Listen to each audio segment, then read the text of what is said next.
Jayo, Jayo, Kunyabi Ahute.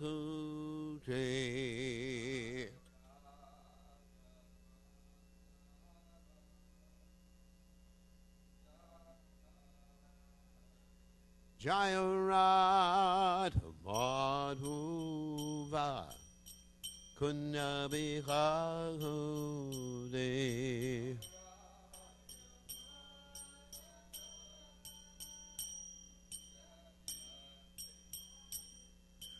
Gopi Jana Malaba Giri Badarahude.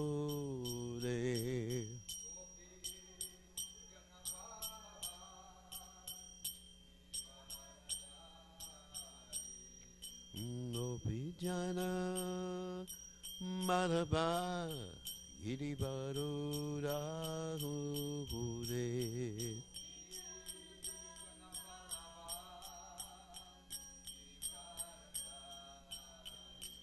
Yasodanandana Brajajana Ranjahuna.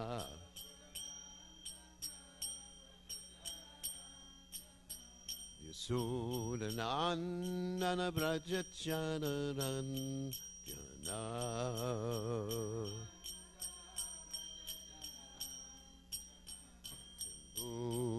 Unatera Banachade.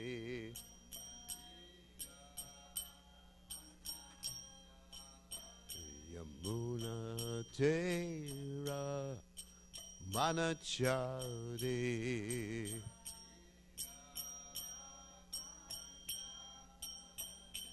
Jayarano Madhava Kunyabihagote.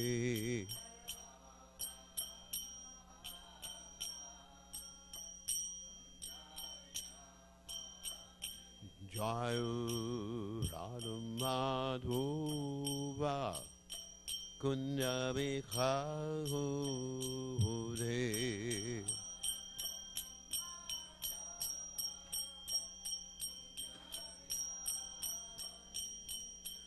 Gopijana Balaba Iribarudahude.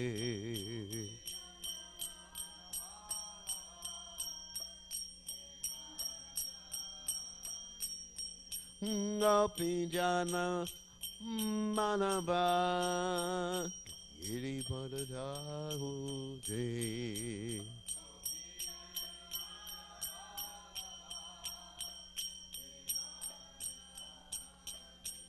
Yasodanandana Prajajana Ranjahuna.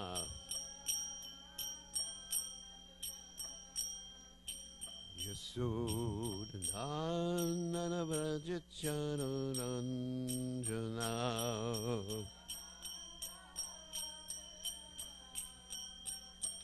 Yamuna Tera Vanachante.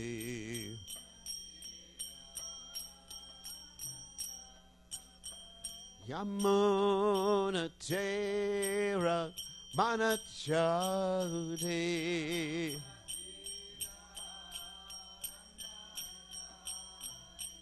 Jayu Radhamadhuva Kunyabihagote.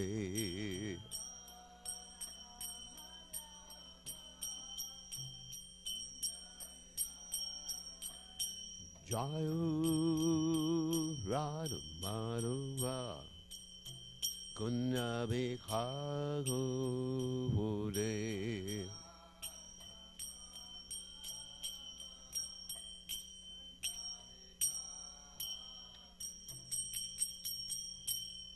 Jai Om Vishnupad Paramahansa Paravatikacharya also Teta Satashi Shibad His Divine Grace Sabaya Chatananda Bhaktivedanta Goswami Mahārshila Prabhupada Ki Jai. ISKCON Founder Acharya Srila Prabhupada Ki Jai. Anantakoti Vaishnava Vrinda Ki Jai. Namacharya Shidohida Stakur Gajai. Parem Se Gaho Shri Krishna Chaitanya. Prabhu Nityananda Shitweda Gadadha.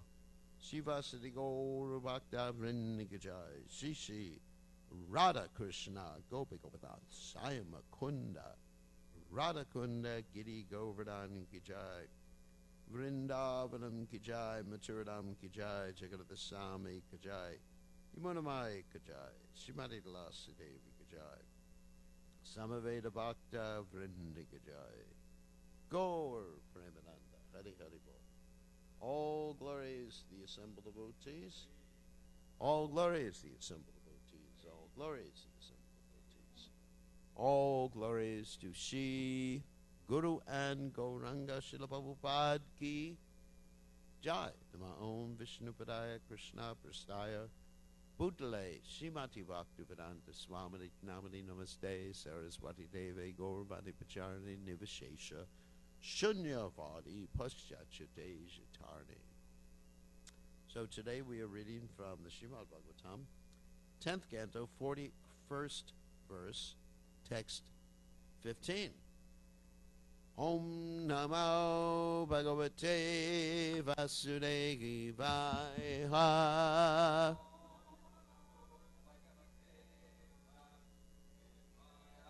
Om Namo Bhagavate Vasudevaya.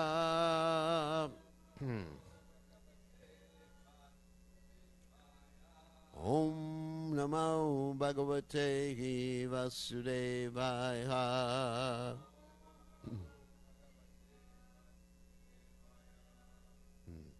Apas te angri avanejanyas tril lokan shuchiho Punan Ashirasadata Ya Sharvaha Swar Yata Sagarat Majaha Apastangri Avanejanyas Avanejanyas Trilokan Shuchayo Punan Shirasadataya Sharva Swaryata Sagaratmajaha Apaste Angri Avadnejanyas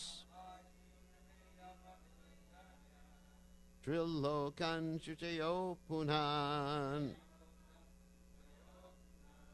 Shirasadataya Sharva Swaryata Sagaratmajaha Apastengri Avanejanyas Trilokan Shuchayo Punan Shirasadataya Sarva Swaryata Sagaratmajaha. Okay.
water, namely the river Ganges.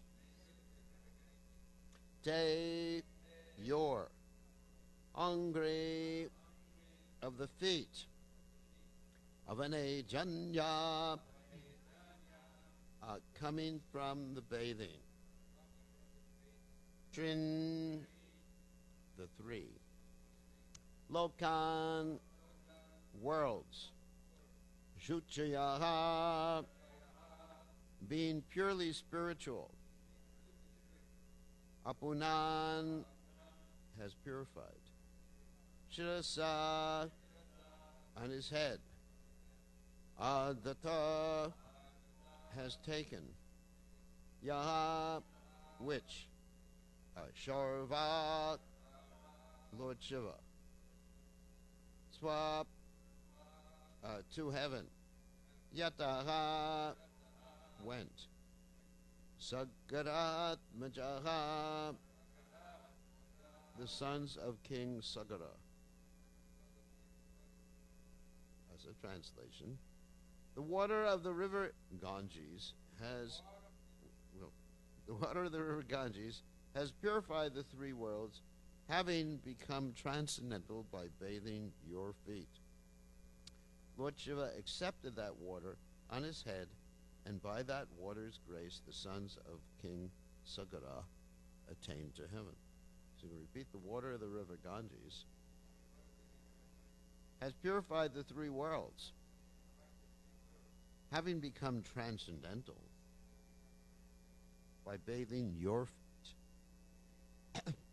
Lord Shiva accepted that water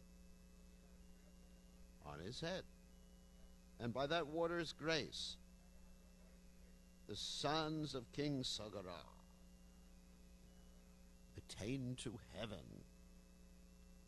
So there's no purport by the followers and servants of His Divine Grace Srila Prabhupada, but there are commentaries by Vishwanath Chakravarti Thakur and also Jiva Goswami. So we're going to read Vishwanath Chakravarti Thakur's commentary. Apa refers to the water of the Ganga. That spiritual Shuchiyaha, water of the Ganga, having washed your feet, which gave Swarga, Swaryata, that means the heavenly planets, to the descendants of Sagara, and which Shiva holds on his head, purifies the three worlds. So, and Jiva Goswami has a more lengthy commentary, and we'll read that. That is the glory of the water that washed your feet.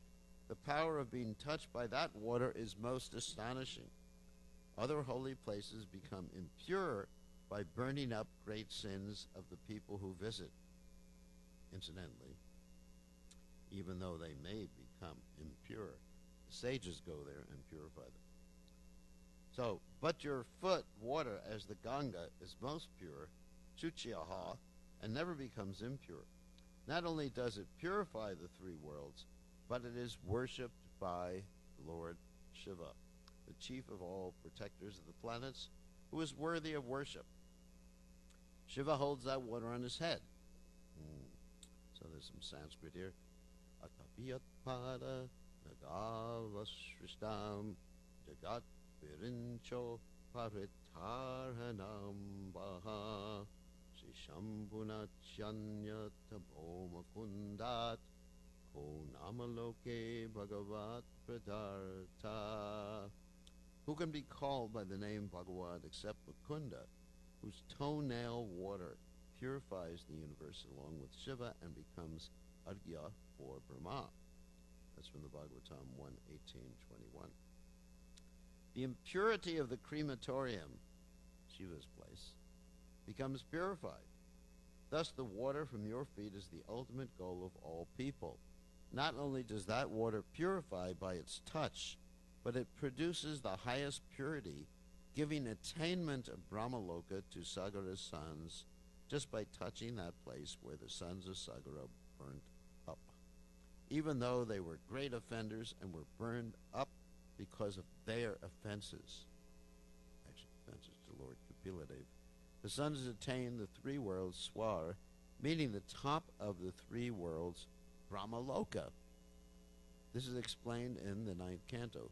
That water purifies, it is the most worshipable, It liberates the worst offenders and gives them the highest goal. That is the glory, the order of glory stated here.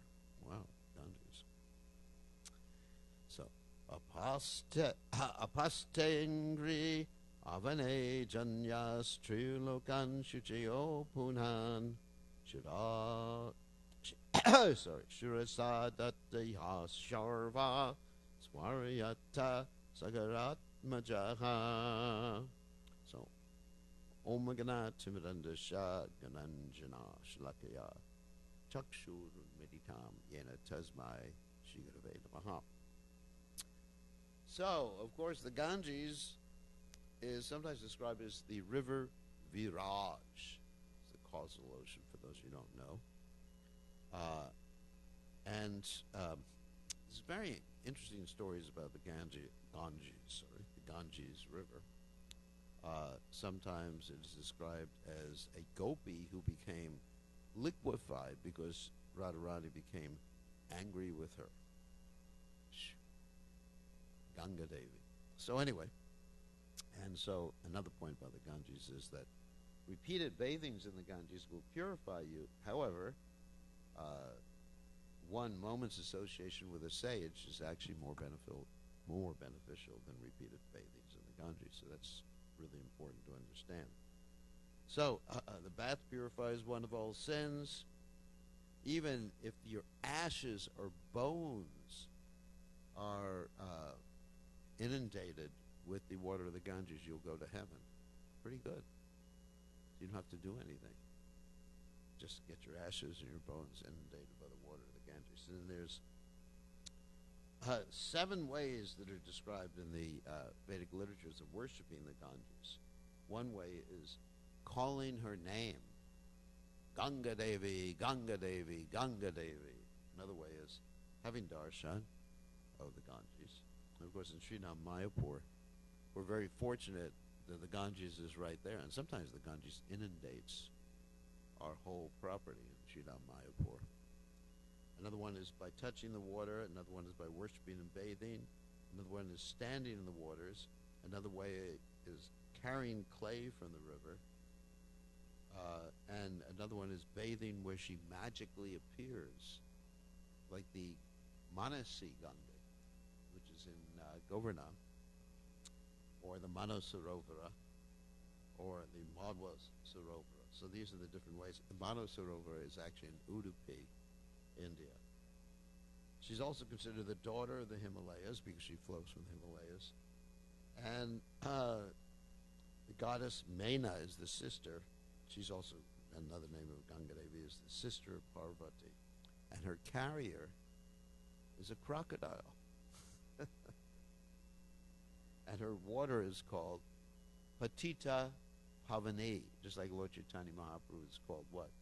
Patita Pavana. Patita means very fallen, so Patita Maha. Just like someone said to me the other day, "You're a great soul." I said, "No, I'm Mahapatita." Lord Chaitanya is Mahaprabhu, I'm Mahapatita. So, Mahapatita Pavani. So a person who bathes in the Ganges is purified externally and internally. Spiritual and all material diseases are gotten rid of by bathing in the Ganges. So we glorify the Ganges today. And so the Ganges actually filled up the whole ocean. When the Ganges came down, we're going to go to the story about King Sagara in a second. When the Ganges came down, she actually filled up the whole ocean bed. So in one sense, the ocean itself has some mixture of Ganges water in it. So bathing in the ocean, if you can't go to the Ganges, you can bathe in the ocean. So, I know you like that. But we have a bottle of Ganges water in our house, which is more efficient. So anyway, so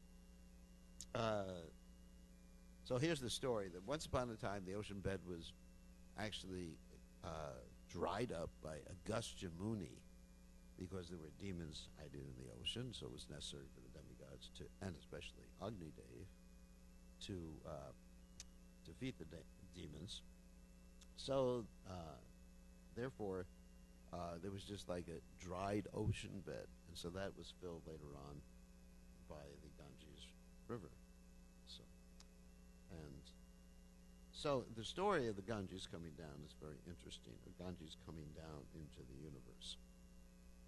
It involves the story of Bali Maharaj and Lord Vamanadeva, and we know, I'm not going to tell that whole story now, that Bali Maharaj offered Lord Vamanadeva 3 steps of land, and that was opposed by Bali Maharaj's spiritual master Shukracharya, but Bali Maharaj, being faithful to his word, gave the 3 steps of land, or offered the 3 steps of land, and Lord Vamanadeva, he took 1 step, covered the earth. The 2nd step, he actually covered the whole universe and kicked a hole in the universe, and then the Ganges came down from his kicking, and it washed his lotus feet. Also, sometimes the Ganges is described as the perspiration from Lord Vishnu's lotus feet.